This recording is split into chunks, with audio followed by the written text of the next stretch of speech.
Welcome student, Prajapati classes में आपका स्वागत है। और आज हम बात करने वाले हैं चैप्टर नंबर 3 एनसीईआरटी स्टैंडर्ड 10।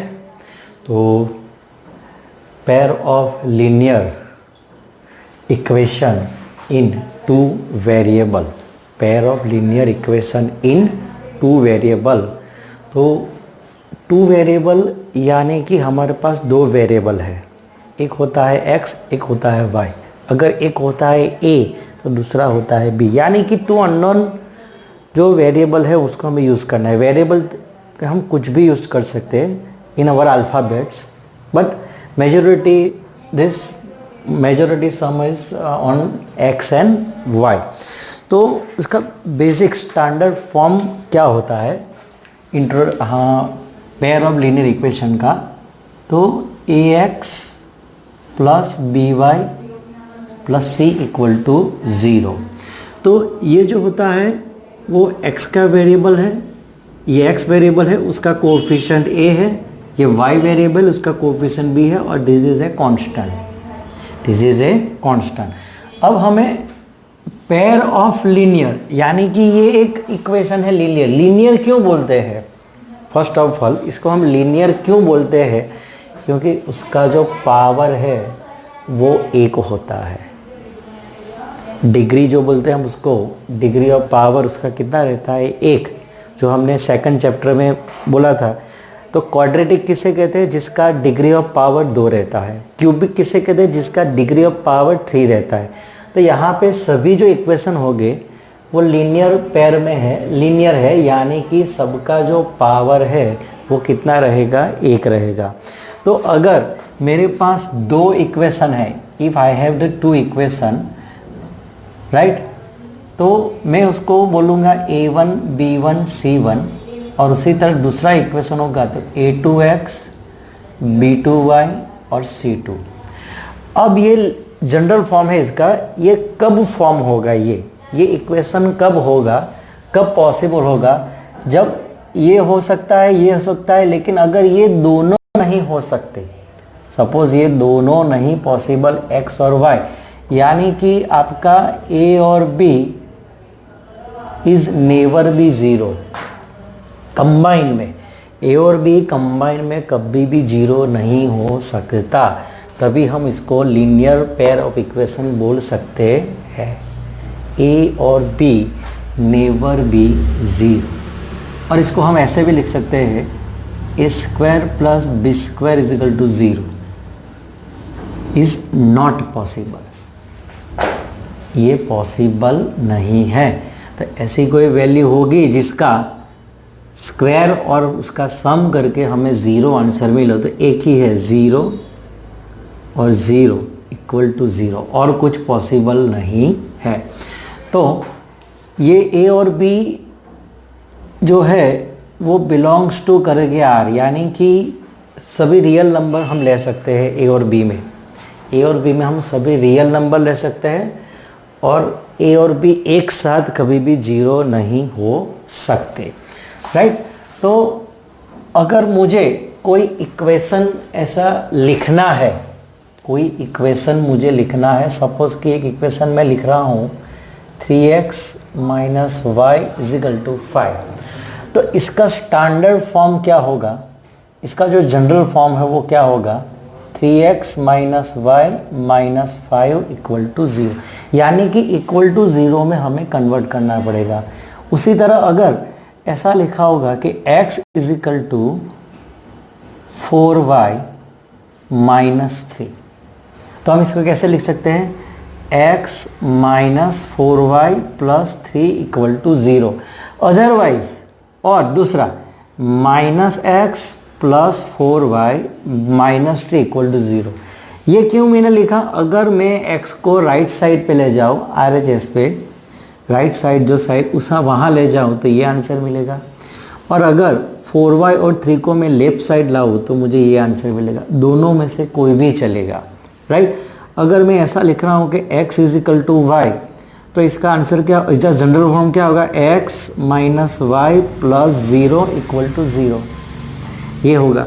अगर मैं ऐसा लिख रहा हूँ कि x इज इक्वल टू 3, तो इसका आंसर क्या होगा, x plus 0y minus 3 equal to 0। ये होगा इसका जनरल फॉर्म की बात। अगर आपको शो करना है इसको कि इसको आप जनरल फॉर्म में शो करो, ये आप लिख सकते हैं।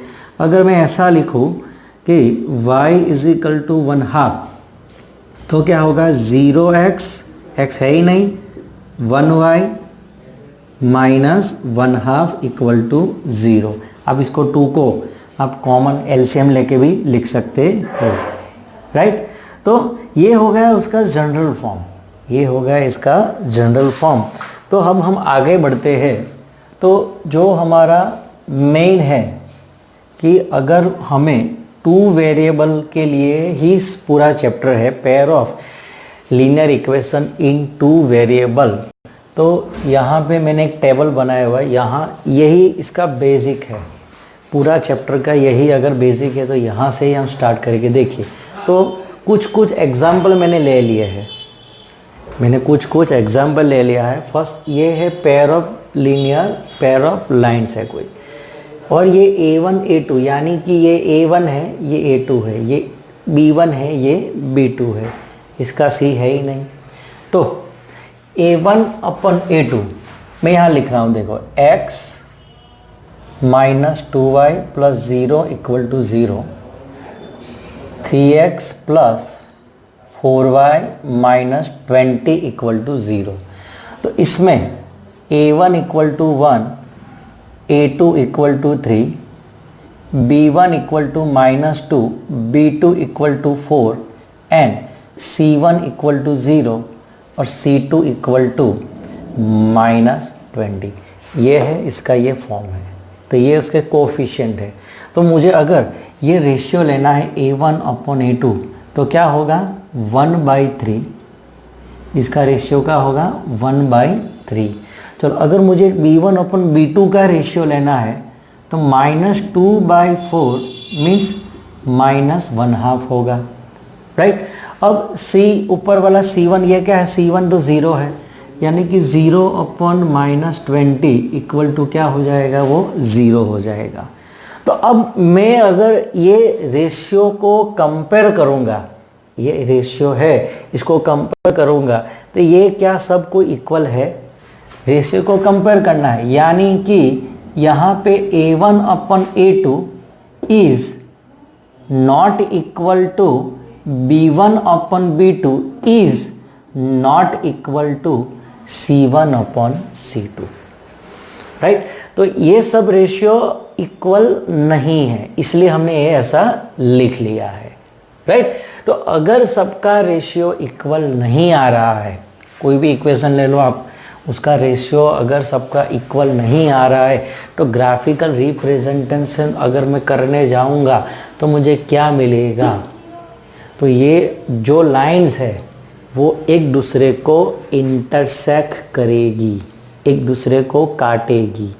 ये जो लाइन है दोनों एक दूसरे को इंटरसेक्ट करेगी, यानी कि हम लिख सकते हैं इंटरसेक्टिंग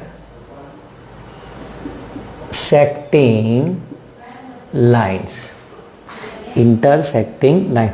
तो इसका एल्जेब्रिक इंटरप्रिटेशन क्या होगा, यानी कि इसका आंसर मुझे क्या मिलेगा। अगर दो लाइन एक दूसरे को कहीं से भी ऐसा इंटरसेक्ट करती है, तो मुझे आंसर एक मिलेगा कि ये जो पॉइंट है इंटरसेक्शन, वो हमारा आंसर है। यानी कि मुझे एक ही आंसर मिलेगा, और एक ही आंसर मिलेगा तो मैं यहाँ लिख सकता हूँ एग्जैक्टली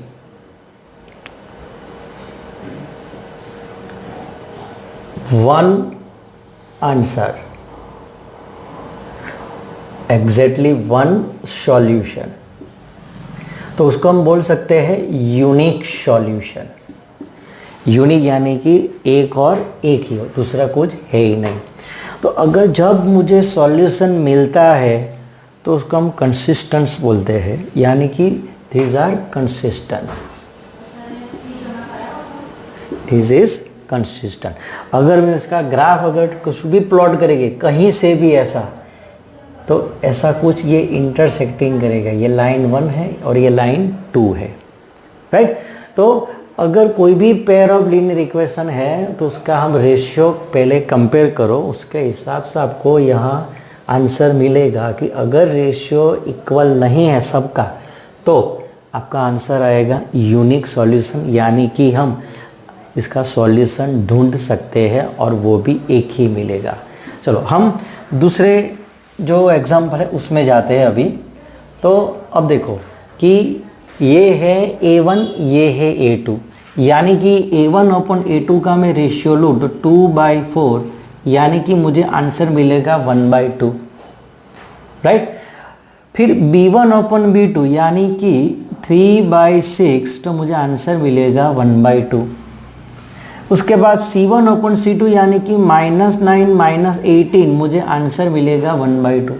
तो यहाँ पे क्या हुआ, अब देखिए यहाँ पे क्या हुआ कि सब कुछ जो भी रेशियो है, ऑल द रेशियो है इक्वल आंसर्स, यानी कि इक्वल रेशियोज। कंपेयर अगर रेशियो करूँगा तो मुझे आंसर क्या मिलेगा, A1 upon A2 is equal to B1 upon B2 is equal to C1 upon C2, C1 upon C2। तो ये मुझे आंसर मिला है। तो अब अगर ऐसा आंसर आता है तो ये लाइंस क्या कर रही है, तो लाइंस क्या है, कोइंसाइड है। कोइंसाइड यानी कि एक के ऊपर दूसरी लाइन जा रही है, एक के ऊपर दूसरी लाइन। अगर ये लाइन L1 है तो दूसरी लाइन L2 उसके ऊपर ही जा रही है। तो अगर उसके ऊपर जा रही है यानी कि सॉल्यूशन कितना, तो जहाँ जहाँ ये लाइन जाएगी उसको इंटरसेक्ट करते करते करते करते दूसरी लाइन उसके ऊपर ही बढ़ती जाएगी, एक के ऊपर एक लाइन ऐसे ऐसे बढ़ती हुई जाएगी, यानी कि मैनी सॉल्यूशन। क्या बोल सकते हैं हम उसको, मैनी सॉल्यूशन, राइट। तो अब हम यहाँ देखते हैं, देखो इंटरसेक्टिंग लाइन तो यहाँ लिख नहीं सकते, यानी कि यहाँ लिख सकते हैं कोइंसिडेंट लाइन, कोइंसिडेंट लाइन। तो यहाँ इसका सॉल्यूशन क्या आएगा, मैनी सॉल्यूशन, मैनी सॉल्यूशन। अब मैनी सॉल्यूशन है तो मैं इसको लिख सकता हूँ इनफाइनाइट सॉल्यूशन। क्या लिख सकता हूँ मैं इसको, इनफाइनाइट सॉल्यूशन। अगर मुझे सॉल्यूशन मिल रहा है तो हमारा आंसर होगा कंसिस्टेंट, अगर नहीं मिल रहा है तो इनकंसिस्टेंट, यानी कि इसका आंसर आएगा कंसिस्टेंट। और लाइन कैसे हो जाएगी, एक के ऊपर एक, एक के ऊपर एक, राइट। चलो हम थर्ड पे जाते हैं। थर्ड वाले पे क्या होता है देखते हैं। देखो तो A1 upon A2, A1 upon A2 यानी कि 1/2 हो गया। B1 अपॉन B2, B1 यानी कि 2, B2 यानी कि 4, यानी कि 2/4 इज इक्वल टू 1/2। अब मैं C1 अपॉन C2 करूँ -4 - 12, तो आंसर मुझे मिलेगा 1/3। तो अब यहाँ क्या हुआ कि ये पहले दो रेशियो इक्वल है but third is not. So अब हम क्या लिखेंगे यहाँ पे, ये A1 upon A2 is equal to B1 upon B2 but is not equal to C1 upon C2। अब ऐसा कब पॉसिबल होगा कि ये लाइन है और उसके पैरेलल अगर दूसरी कोई लाइन जा रही है, रेलवे ट्रैक, यानी कि एक लाइन जा रही है दूसरी लाइन उसके पैरेलल जा रही है, तो समझो कि आपको इसका इंटरसेक्शन नहीं मिलेगा। मीन्स ये जो ग्राफिकल रिप्रेजेंट है वो क्या होगा, पैरेलल लाइंस मुझे क्या मिलेगी, पैरेलल लाइंस। अगर पैरेलल लाइंस है तो कभी भी इंटरसेक्शन नहीं होगा उनका, यानी कि मुझे कोई सॉल्यूशन नहीं मिल रहा है, नो सॉल्यूशन, नो सॉल्यूशन। इसका सॉल्यूशन मुझे कभी भी मिलेगा नहीं। अगर सॉल्यूशन नहीं मिल रहा है तो फिर हमारा आंसर हो जाएगा कि ये कंसिस्टेंट है या इनकंसिस्टेंट है, इनकंसिस्टेंट। तो अभी हमने ग्राफिकल रिप्रेजेंट कर दिया, यानी कि लाइन ये क्या होगी, पैरेलल होगी, राइट। तो ये हो गया हमारा बेसिक। यानी कि this is the pair of linear equation two variable. इतने में से ही हमारे सॉल्यूशन आएंगे, या फिर सॉल्यूशन मिलता है या नहीं मिलता है। अगर नहीं मिल रहा है तो हम उसके क्या बोलेंगे, नो सॉल्यूशन। यहाँ पे होगा इनफाइनाइट कब आएगा, जब रेशियो आर और इक्वल्स लाइन आर क्या होगी, कोइंसाइड, यानी कि एक के ऊपर एक लाइन जाएगी और उसका इंटरसेक्शन करते हुए चलती जाएगी, और जो वन एग्जैक्टली सॉल्यूशन है उसमें एक ही जगह पे इंटरसेक्शन मुझे मिलेगा। अब ये वाला पैरेलल लाइन कब होगा, देखो ये जो रेशियो है A1/A2 is equal to B1/B2 is not equal to C1/C2, तब आपको मिलेगा पैरेलल लाइन, यानी कि नो सॉल्यूशन। ऐसा कुछ भी को ग्राफिकल रिप्रेजेंट करोगे तब आपको पता चलेगा। एक बार समझ लीजिए और हम आगे बढ़ते हैं। हाँ, तो ये हमारा क्वेश्चन नंबर 2, तो उसमें हमें शो करना है, क्वेश्चन नंबर 2 में क्या शो करना है कि equation, linear equation intersecting at a point, या फिर ये लाइन्स आर पैरेलल है, या फिर कोइंसिडेंट। ये तीन में से हमें एक शो करना है। देखिए ये जो सॉल्यूशन हमें क्वेश्चन नंबर 2, हमें ये इंटरसेक्शन हो रही है, या कोइंसिडेंट है, या फिर पैरेलल है। ये तीन में से हमें एक शो करना है।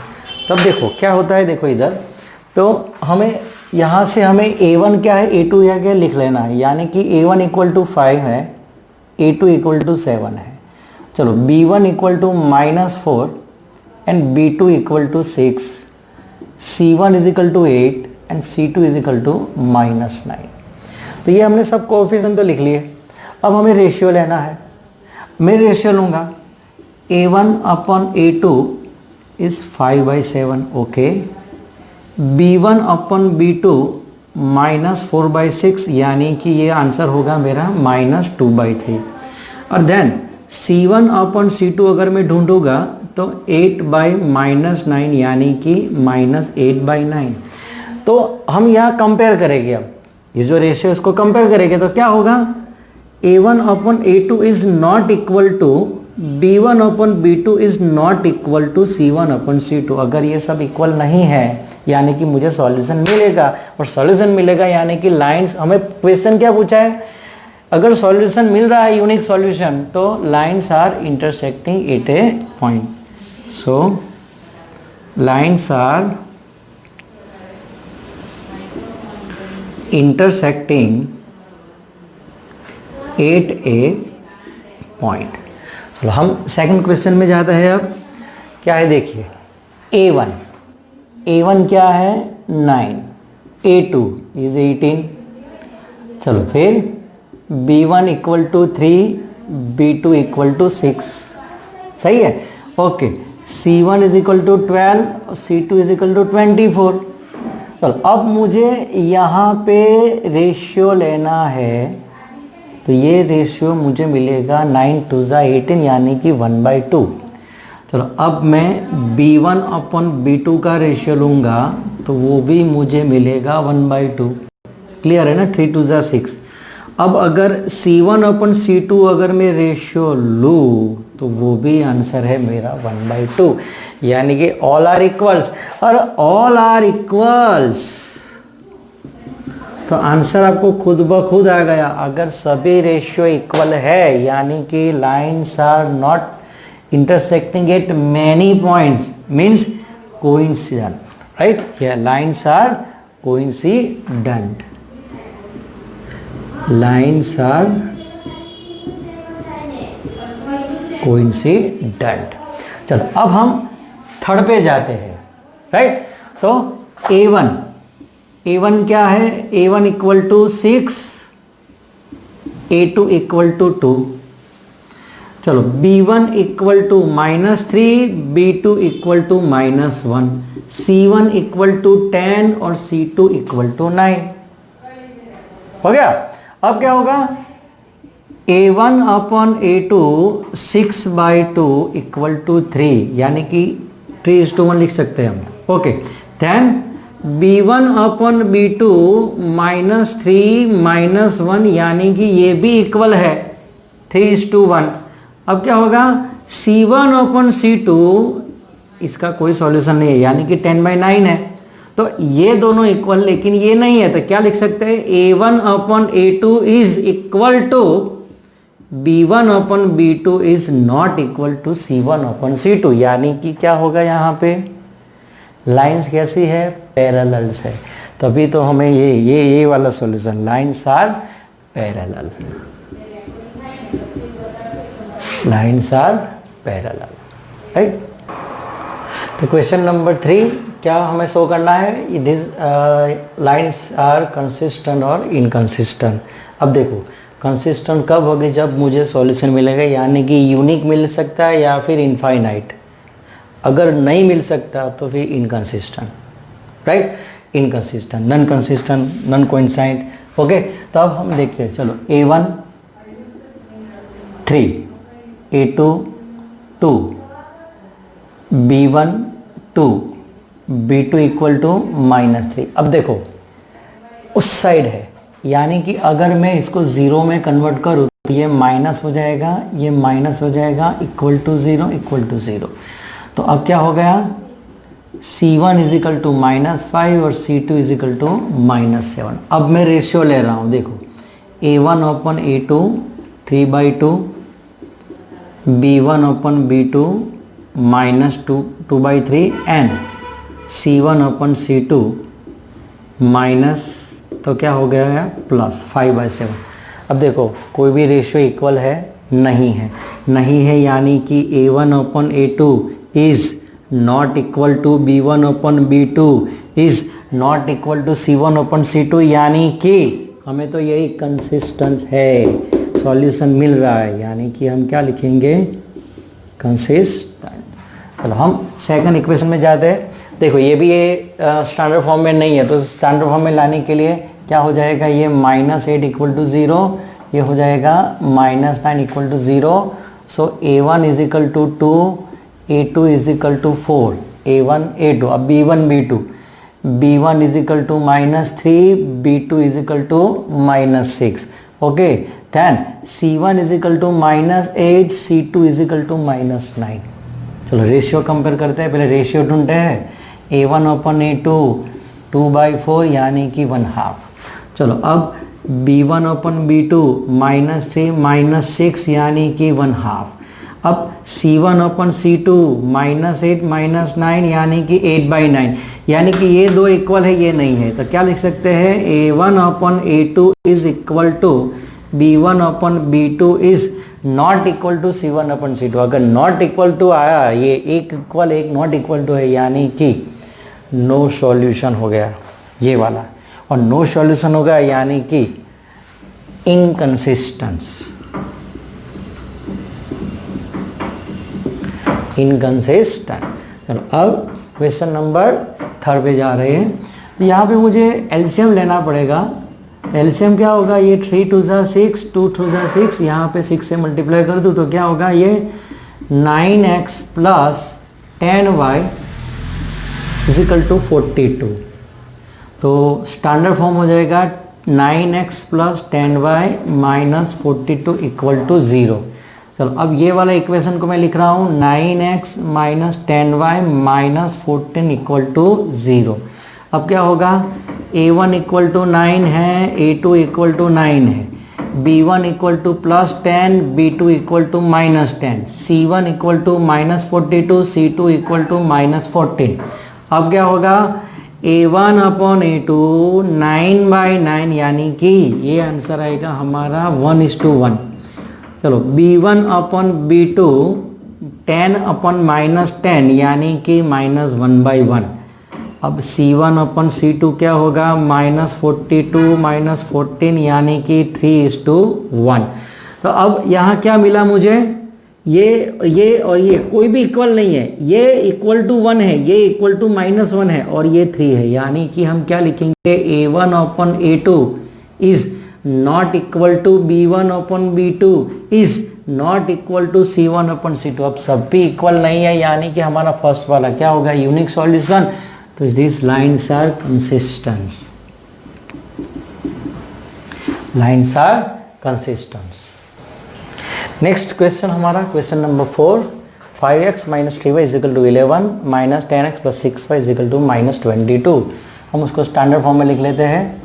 5x minus 3y minus 11 equal to 0 minus 10x plus 6y plus 22 equal to 0. तो अब यहाँ पे a1 मिलेगा 5, a2 मिलेगा माइनस 10, b1 मिलेगा माइनस 3, b2 मिलेगा 6, c1 मिलेगा माइनस 11, c2 मिलेगा 22. अब मैं ले रहा हूँ ratio a1 upon a2, 5 minus 10, answer आएगा minus 1/2. b1 upon b2 minus 3/6, answer आएगा minus 1/2. C1 upon C2 minus 11/22, answer आएगा minus 1/2. Means all are equal, infinite, lines are consistent. A1 upon A2, B1 upon B2, C1 upon C2, lines are consistent. Okay, तो last वाला question number 4. तो यहाँ पे LCM लेना पड़ेगा. यहाँ से 3 से मल्टीप्लाई कर दूँ तो क्या होगा? 4x प्लस 3 2 ज़ा 6y, ये 24. तो उसको स्टैंडर्ड फॉर्म में लिख लेते हैं. Minus 24 equal to 0. Then 2x plus 3y minus 12 equal to 0. अब हो गया हमारा रेशियो. तो a1 कितना है 4, a2 है 2, b1 कितना है 6, b2 है 3. अब c1 is equal to minus 24, c2 is equal to minus 12. अब हमें लेना है ratio. So that a1 upon a2 4/2, answer आएगा 2. b1 अपन b2 6/3, आंसर आएगा 2. And c1 upon c2 minus 24 minus 12, answer आएगा 2. यानी कि a1 upon a2 is equal to b1 upon b2 is equal to c1 upon c2, all are equals. So consistence, lines are coincide.